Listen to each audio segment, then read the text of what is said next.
Halo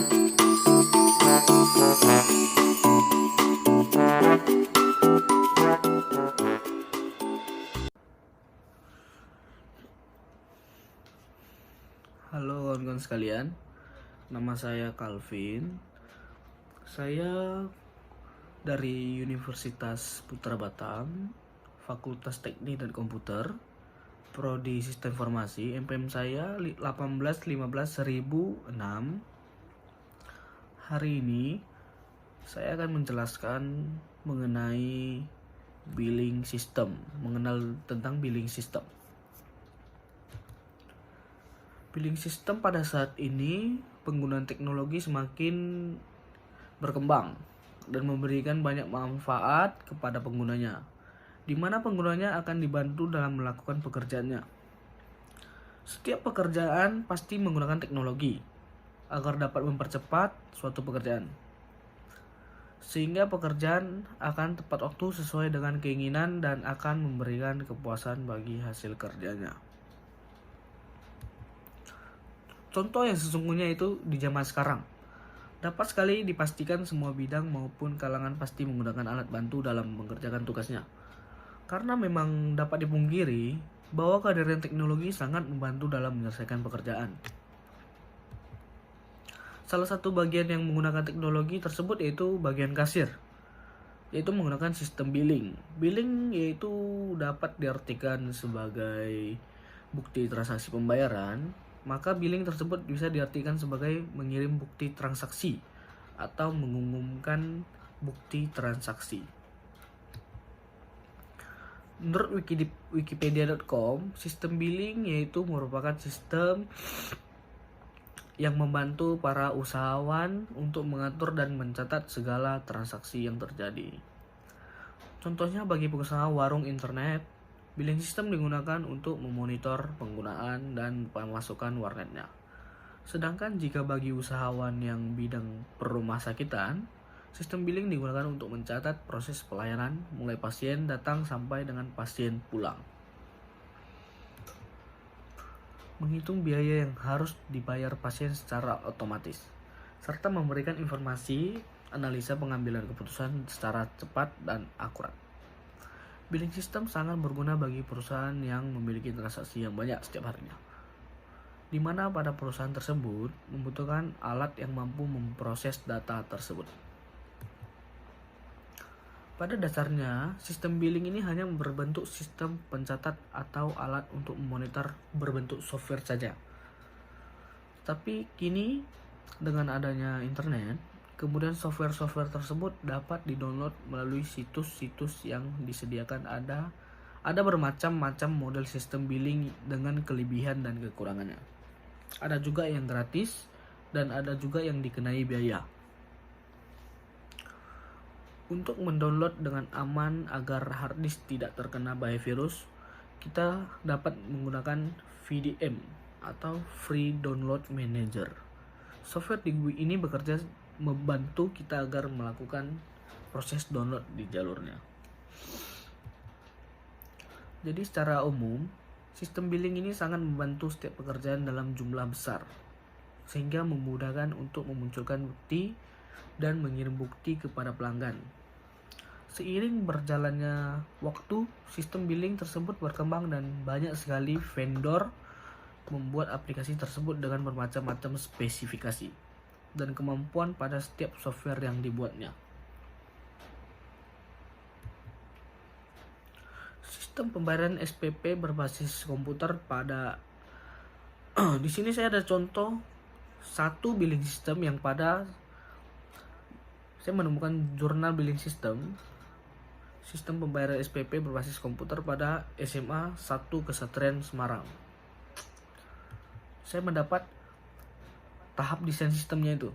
Desain sistem ini adalah merancang atau mendesain suatu sistem yang baik, yang isinya adalah langkah-langkah operasi, proses pengolahan data, dan prosedur untuk mendukung operasi sistem. Tahap ini menyusun sistem baru dan menerangkannya secara tertulis. Kegiatan yang dilakukan adalah 1. Menyusun flow diagram yang mempunyai fungsi membuat model keluaran proses ataupun transaksi dalam simbol-simbol tertentu. 2.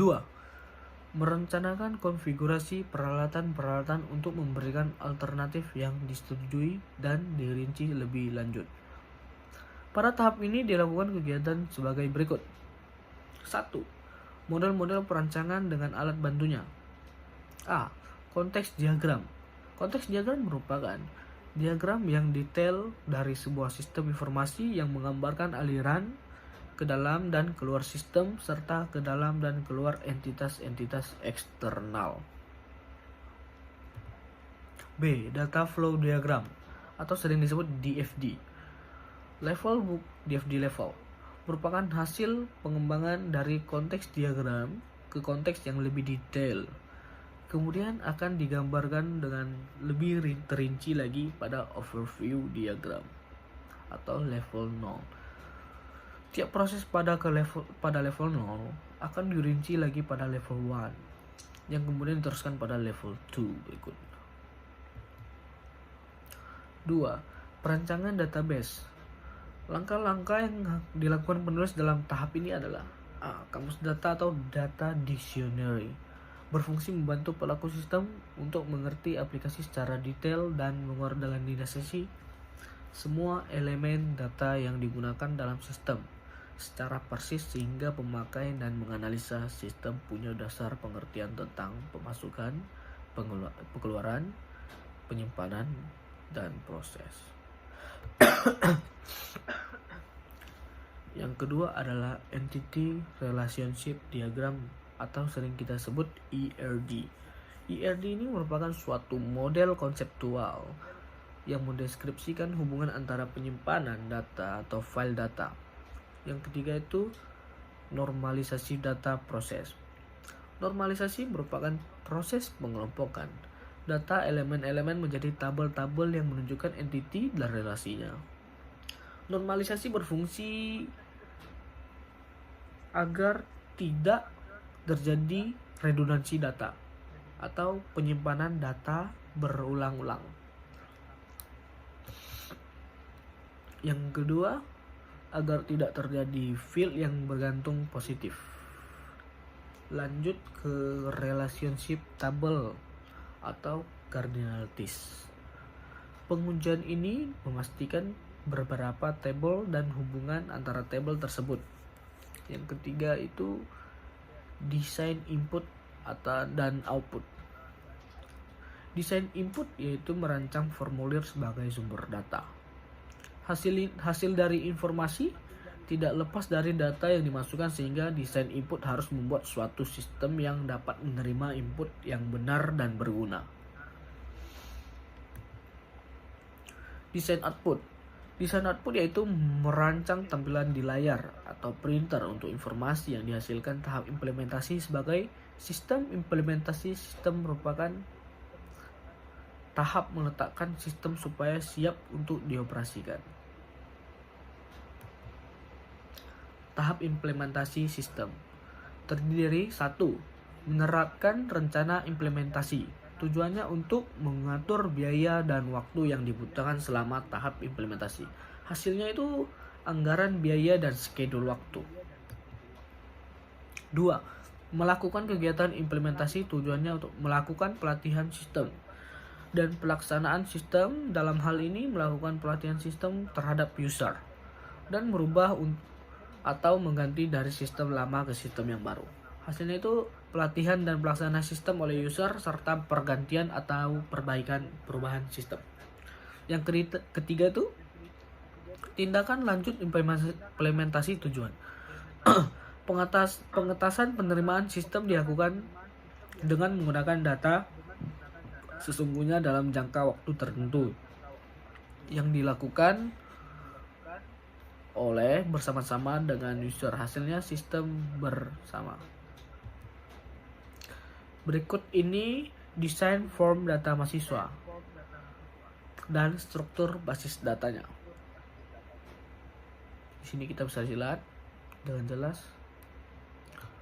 Habis itu tampilan inputnya, form user manualnya, tampilan awalnya,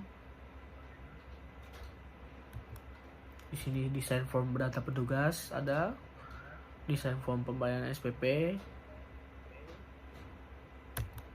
Di sini adalah bukti pembayaran untuk siswa, bukti akhirnya, bukti output. Tampilan outputnya seperti nota ya. Di sini ada nama, kelas, SPP, bulan, tahun, dan total bayarnya, total pembayaran. Terima kasih. Sekian dari saya tentang mengenai billing system.